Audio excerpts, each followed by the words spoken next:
Topic है हमारा ऊष्माधारिता। ऊष्माधारिता,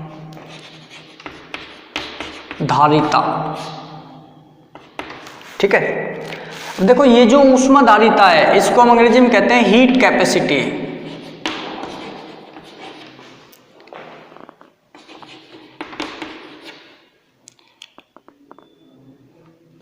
ठीक है, और इस हीट कैपेसिटी को C के द्वारा डिनोट किया जाता है। किसके द्वारा?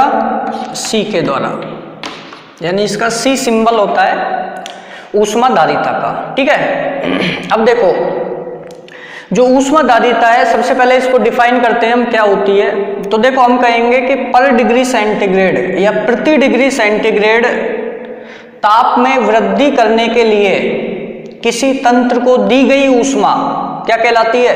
उस तंत्र की ऊष्मा धारिता कहलाती है। तो देखो यहां पर हम क्या लिख सकते हैं, C is equal to Q upon delta H, sorry delta H नहीं, डेल्टा T। इससे हमारी डेफिनेशन आ गई हीट कैपेसिटी की कि प्रति डिग्री सेंटीग्रेड टेम्परेचर इंक्रीज करने के लिए या 1 डिग्री सेंटीग्रेड टेम्परेचर इंक्रीज करने के लिए किसको? तंत्र को दी गई ऊष्मा या सिस्टम को सप्लाई की गई ऊष्मा जो है उसी को क्या कहते हैं हम? ऊष्माधारिता कहते हैं। ठीक है, हीट कैपेसिटी कहते हैं। तो हमारे पास आ गया C is equal to Q upon delta T, जो कि हीट कैपेसिटी को डिफाइन करता है। ठीक है, अब यहां पर हम दो प्रकार की हीट कैपेसिटी देखेंगे। एक तो देखेंगे स्थिर दाब पर ऊष्माधारिता और एक देखेंगे स्थिर आयतन पर। तो पहला मैं यहां पे लिखता हूं फर्स्ट स्थिर आयतन पर ऊष्माधारिता। ऊष्माधारिता,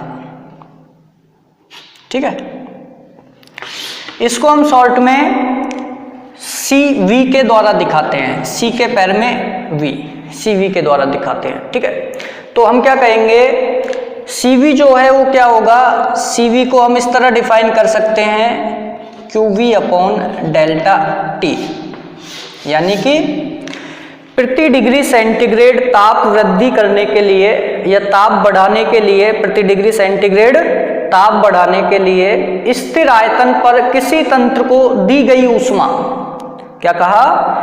प्रति डिग्री सेंटीग्रेड ताप वृद्धि करने के लिए स्थिर आयतन पर, कांस्टेंट QV आ रहा है पैर में, वॉल्यूम को कांस्टेंट रखना है, स्थिर आयतन पर तंत्र को दी गई ऊष्मा जो है उसे ही हम क्या कहते हैं? स्थिर आयतन पर ऊष्मा धारिता कहते हैं, जिसको CV के द्वारा प्रदर्शित किया जाता है। ठीक है, अब देखो यहां पर QV जो होता है इसकी जगह हम क्या है? डेल्टा E लिख सकते हैं। क्या लिख सकते हैं? डेल्टा E, यानी कि स्थिर आयतन पर जो ऊष्मा दी जाती है किसी तंत्र को वो आंतरिक ऊर्जा परिवर्तन के बराबर होती है। यानी कि मैं क्या लिख सकता हूं? QV is equal to delta E। Delta E आंतरिक ऊर्जा परिवर्तन हो गए और QV स्थिर आयतन पर ऊष्मा हो गई जो सप्लाई की गई। तो हम क्या लिख सकते हैं इसके according? CV is equal to delta E upon delta T,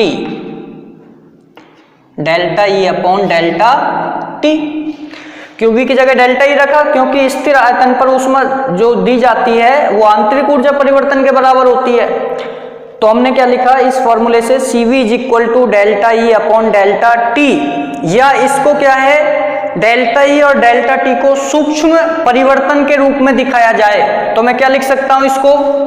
मैं इसको लिख सकता हूं यहां पे CV is equal to del E, ये डेल्टा तो कंप्लीट चेंज को दिखा रहा है तो मैंने यहां पर लिखा del E upon, del E upon क्या हो जाएगा? Del T। और ये यहां पर क्या हो रहा है? At constant volume. किस पर हो रहा है? At constant volume.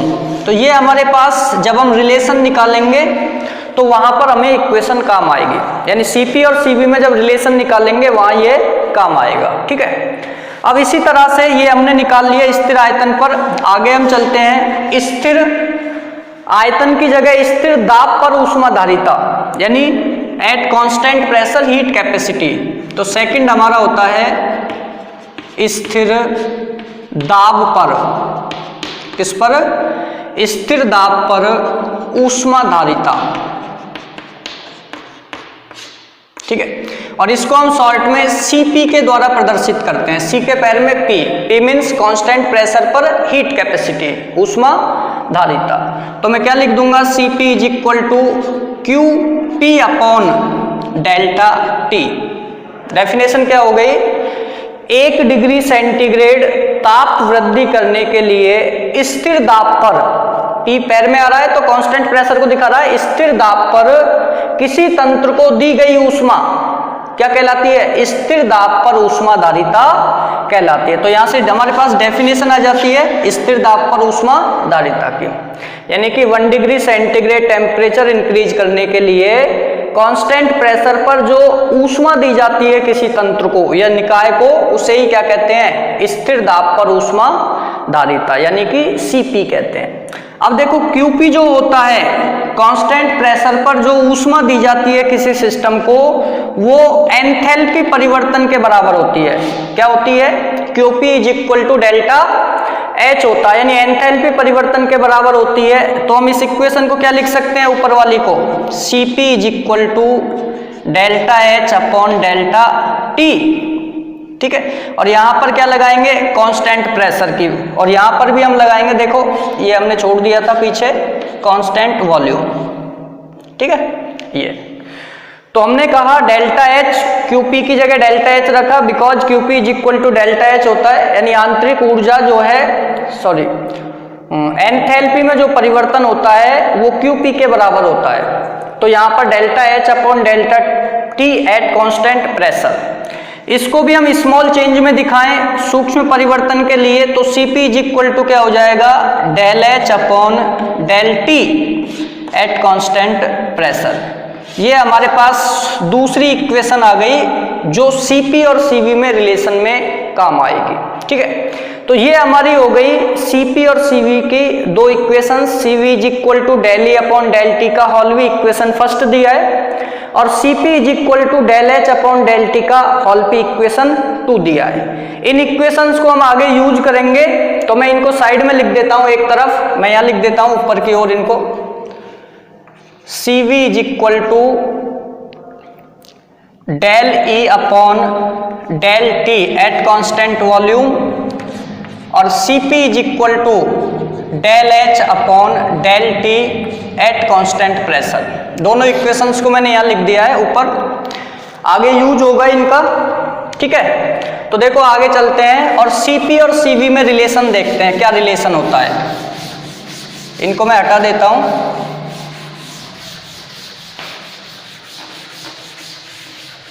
देखो,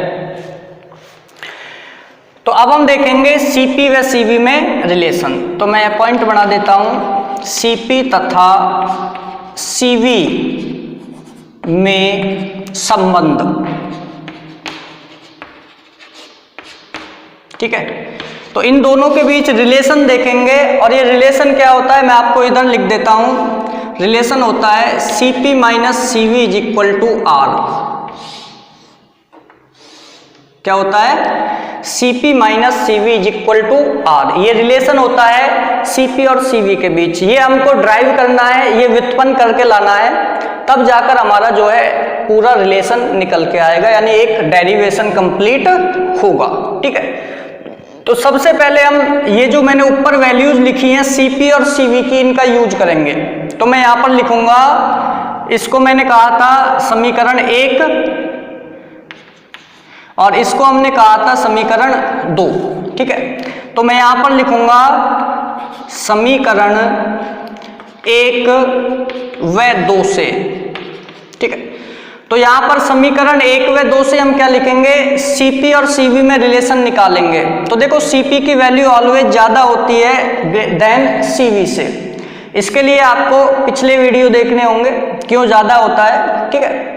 तो यहां पर देखो हम इसको लिखेंगे Cp minus Cv is equal to, देखो Cp की वैल्यू ये रही delta H upon delta T at constant pressure, minus Cp minus Cv है, बराबर के बाद Cp की वैल्यू रख दी, माइनस Cv करेंगे तो Cv की वैल्यू ये लिख रही है यहाँ पे del E upon del T at constant volume.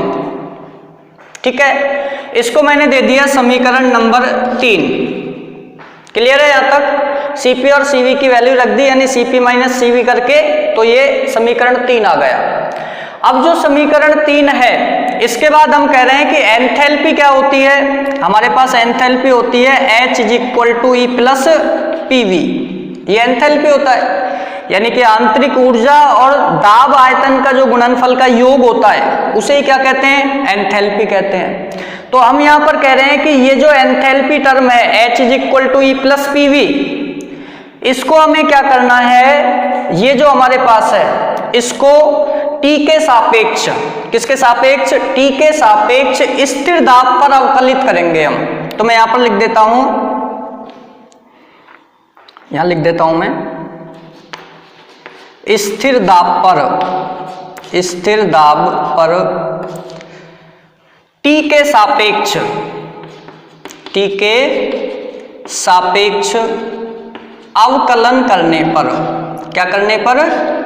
अवकलन करने पर, यानी इसका अवकलन किया हमने H is equal to E plus PV का T के सापेक्ष किया है और कांस्टेंट प्रेशर पे किया है। तो देखो ये क्या बन जाएगी समीकरण, यहां पर हम लिखेंगे del H upon del T at constant pressure is equal to del E upon del T at constant pressure plus pressure यहाँ पर स्थिर है, कांस्टेंट है, तो P को हम बाहर रख लेंगे, V का करेंगे अवकलन, तो क्या हो जाएगा del V upon del T at constant pressure. ये अवकलित रूप आ गया इसका H is equal to E plus PV का। इसको मैंने दे दिया समीकरण नंबर 4। कितना दे दिया? समीकरण 4। अब ये जो समीकरण 4 है, इस समीकरण 4 में देखो del H upon del T का होल P, और यहां पर भी del H upon del T का होल P। तो समीकरण 3 में इसकी जगह हम ये इसकी वैल्यू पुट करेंगे यहाँ पे, तो हम यहाँ पर क्या लिखेंगे? समीकरण 3 में 4 से मान रखने पर, क्या लिखता हूं मैं? समीकरण 3 में समीकरण 4 से मान रखने पर,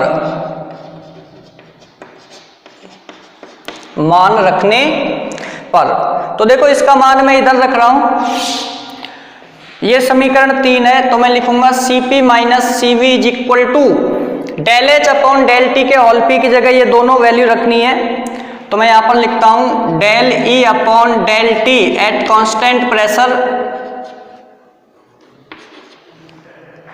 eight constant pressure plus P into del V upon del T, del V upon del T at constant pressure, value रख दी इसकी जगह। अब क्या बचा है इसमें? Minus del E upon del T का whole V, del E upon del T at constant volume, del E upon del T at constant volume बचा है, ये हमने लिख दिया। हमारे पास ये आ गई समीकरण नंबर 4 नहीं 5 आ गई, 4 पहले आ चुकी है, ये समीकरण आ गई 5। ठीक है, अब हम क्या करेंगे, यहाँ पर हम जानते हैं कि स्थिर दाब पर, किस पर? स्थिर दाब पर जो एनर्जी होती है, जो आंतरिक ऊर्जा होती है, वो आयतन और ताप का फलन होती है। यानी कि मैं क्या लिख सकता हूं, E is equal to function है किसका? वॉल्यूम एंड टेम्परेचर का। किसका है?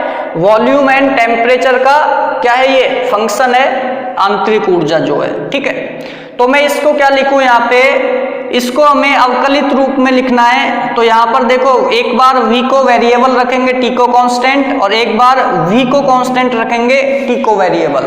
तो देखो इसको कैसे लिखेंगे अवकलित रूप में, DE इज इक्वल टू, तो यहां पर E के सापेक्ष होगा, तो del E upon del V, क्या हो गया?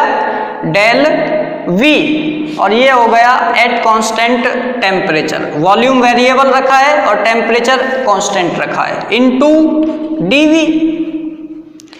प्लस, अब देखो वॉल्यूम वेरिएबल हो गया तो इसको कांस्टेंट रखना है, तो अब हम लिखेंगे del E upon del T at constant volume, volume को कांस्टेंट कर दिया, इनटू dt, क्या हो जाएगा dt। ये हो गया इसका अवकलित रूप। अब हम क्या करें, यहां पर ये जो समीकरण का अवकलन किया है इस पर स्थिर दाब की कंडीशन लगाएं और t के सापेक्ष इसको क्या है अवकलित रूप में लिखें। क्या लिखें, t के सापेक्ष अवकलित रूप में लिखें। अब करेंगे इसका अवकलन तो हम t के सापेक्ष और स्थिर दाब की स्थिति लगाएंगे। ये तो हमने नॉर्मली इसको सॉल्व किया था इस e के सापेक्ष, ठीक है।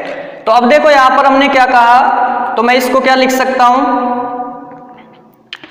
Del E upon del T, T के सापेक्ष करना है, कांस्टेंट प्रेशर लगाना है, constant pressure is equal to del E upon del V at constant temperature into del V upon del T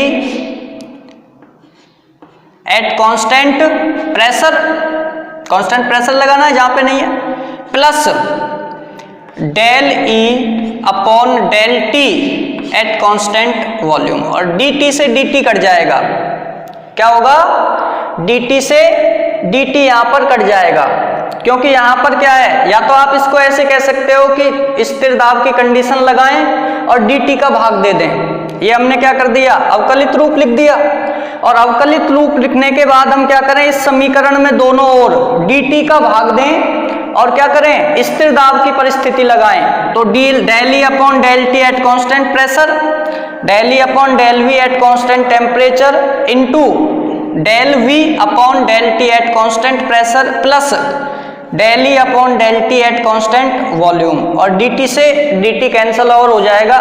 तो ये समीकरण आ गई हमारे पास 6। कितनी आ गई, समीकरण नंबर 6। अब देखो समीकरण 6 में del E upon del T का होल पी, और समीकरण 5 में देखो del E upon del T का होल पी। तो इस वैल्यू की जगह हम ये वैल्यू पुट कर सकते हैं यहाँ पे, ठीक है। तो चलो इस वैल्यू को पुट करते हैं। तो देखो मैं इधर से ये हटा देता हूं,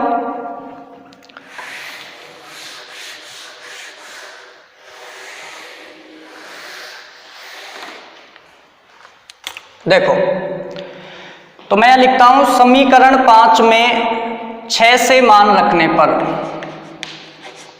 समीकरण 5 में 6 से मान रखने पर,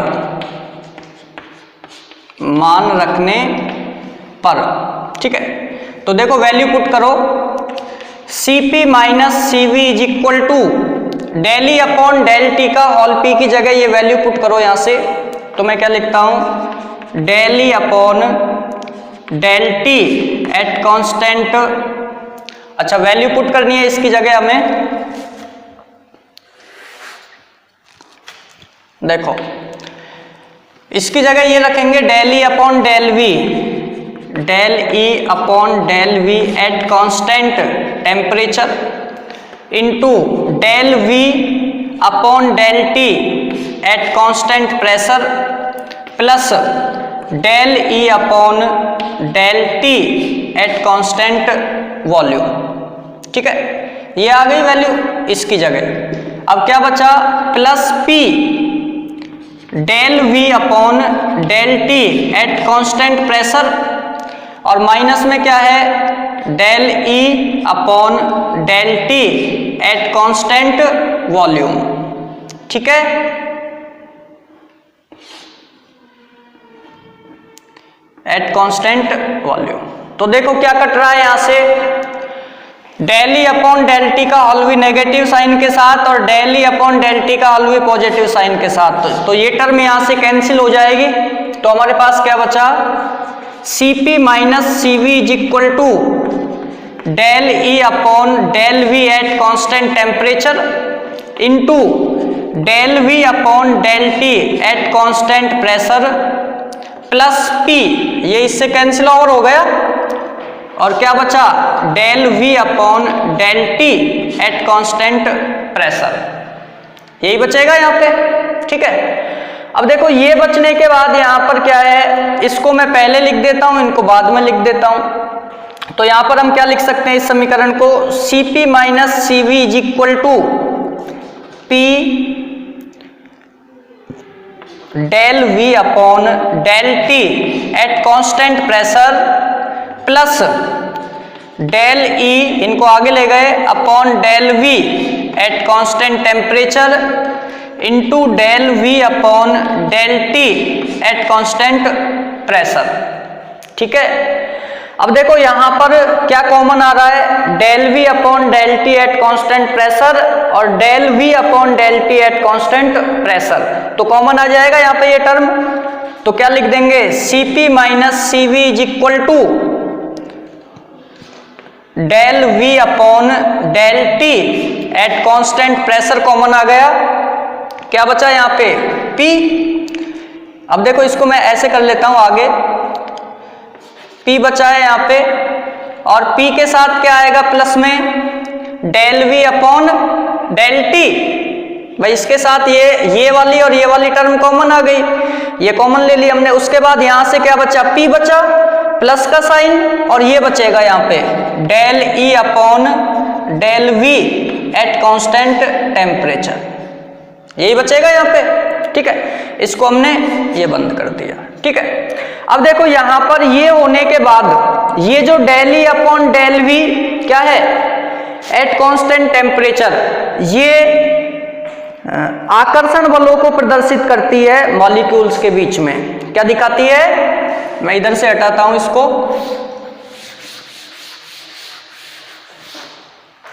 देखो ये जो टर्म है यहां पे del E upon del T, sorry del E upon del V, ये वाली टर्म जो है एट कांस्टेंट टेम्परेचर, ये क्या करती है, आकर्षण बलों को प्रदर्शित करती है। यानी ये पद जो है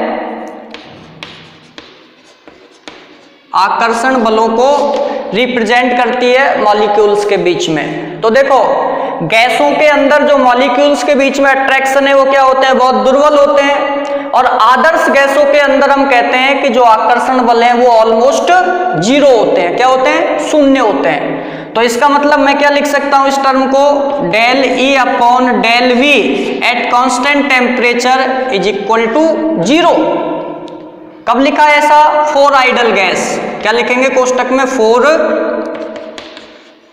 आइडियल गैस, यानी आइडियल गैसों के लिए del E upon del V at constant temperature is almost zero हो जाएगा, क्योंकि ये टर्म क्या बता रही है, आकर्षण बलों को बता रही है मॉलिक्यूल्स के बीच में। ठीक है, तो ये टर्म जब जीरो हो जाएगी तो इस टर्म को हम क्या लिखेंगे फिर, Cp माइनस Cv वाली को, Cp minus Cv is equal to क्या हो जाएगा, del V upon del T, del V upon del T at constant pressure into P, into में क्या बच गया P, ये वाली टर्म जीरो हो गई, प्लस के बाद जीरो हो गई तो P बचेगा यहां से, और ये इसके इंटू में। ठीक है, तो यहां पर मैं इसको क्या है, P को आगे लिख सकते हैं, ऐसे लिख सकते हैं Cp minus Cv is equal to P into del V upon del T at constant pressure. ठीक है, इसको मैंने दे दिया समीकरण नंबर 7। क्या दे दिया, समीकरण नंबर 7 इसको दे दिया। अब देखो आइडल गैस इक्वेशन क्या होता है, 4 1 मोल, यानी 1 मोल के लिए 1 मोल के लिए आइडियल गैस इक्वेशन से क्या होती है, 1 मोल के लिए PV is equal to RT होती है। क्या होती है, PV is equal to RT। अब मैं देखो इधर से हटाता हूं इसको, यहां से ऊपर से देखो PV is equal to RT 1 mole के लिए होती है। तो ये जो समीकरण है आपके पास PV is equal to RT, इसका T के सापेक्ष स्थिर दाब पर क्या लिखना है, T के सापेक्ष स्थिर दाब पर अवकलन करने पर, क्या करने पर, अवकलन करने पर तो देखो अवकलन करेंगे PV is equal to R T का कांस्टेंट प्रेशर पे टी के सापेक्ष। तो मैं देखो यहाँ पे प्रेशर कांस्टेंट बार हो गया, क्या होगा del V upon del T, T के सापेक्ष करना है कांस्टेंट प्रेशर, और इज इक्वल टू क्या आ जाएगा आर, और ये क्या होगा d T upon d T, T का करेंगे टी के सापेक्ष तो क्या हो जाएगा, यहां से टी के सापेक्ष करेंगे तो 1 आ जाएगा, तो यहां से क्या होगा टी से टी कैंसिल और होकर हट जाएगा, तो ये बचा। अब मैं ये कह रहा हूं कि ये जो समीकरण है इसको मैंने दे दिया 8, क्या दे दिया 8, ठीक है। अब देखो समीकरण 7 और 8 की तुलना करें हम। समीकरण 7 में क्या है Cp minus Cv is equal to P del V upon del T at constant pressure, और यहां पर R इज इक्वल टू क्या आ गया P del V upon del T at constant pressure. तो मैं यहां पर लिख दूंगा समीकरण 7 व 8 से, 7 व 8 से क्या हो जाएगा, दोनों की तुलना कर दें, वैल्यू सेम आ रही है, तो हम क्या लिख सकते हैं भाई यही वैल्यू R के बराबर है और यही वैल्यू Cp और Cv के बराबर है। तो इस वैल्यू की जगह मैं R की वैल्यू पुट कर दूं उस समीकरण 7 में, तो मैं क्या लिख सकता हूं Cp minus Cv is equal to R। ये हमारे पास Cp और Cv में रिलेशन आ गया, यानी कांस्टेंट प्रेशर पर हीट कैपेसिटी और कांस्टेंट वॉल्यूम पर हीट कैपेसिटी का जो अंतर होता है वो गैस स्थिरांक R के बराबर होता है, ठीक है। तो इस तरह से हम जो है हीट कैपेसिटी क्या होती है, स्थिर दाब और स्थिर आयतन पर ऊष्माधारिता, और स्थिर दाब और स्थिर आयतन पर ऊष्माधारिता के बीच जो संबंध होता है Cp minus Cv is equal to R। ये देखो मैंने शुरुआत में ही लिख दिया था Cp minus Cv is equal to R, यही हमने ज्ञात कर लिया है, क्या कर लिया, ज्ञात कर लिया है। तो इस तरह से हम रिलेशन को ज्ञात कर सकते हैं।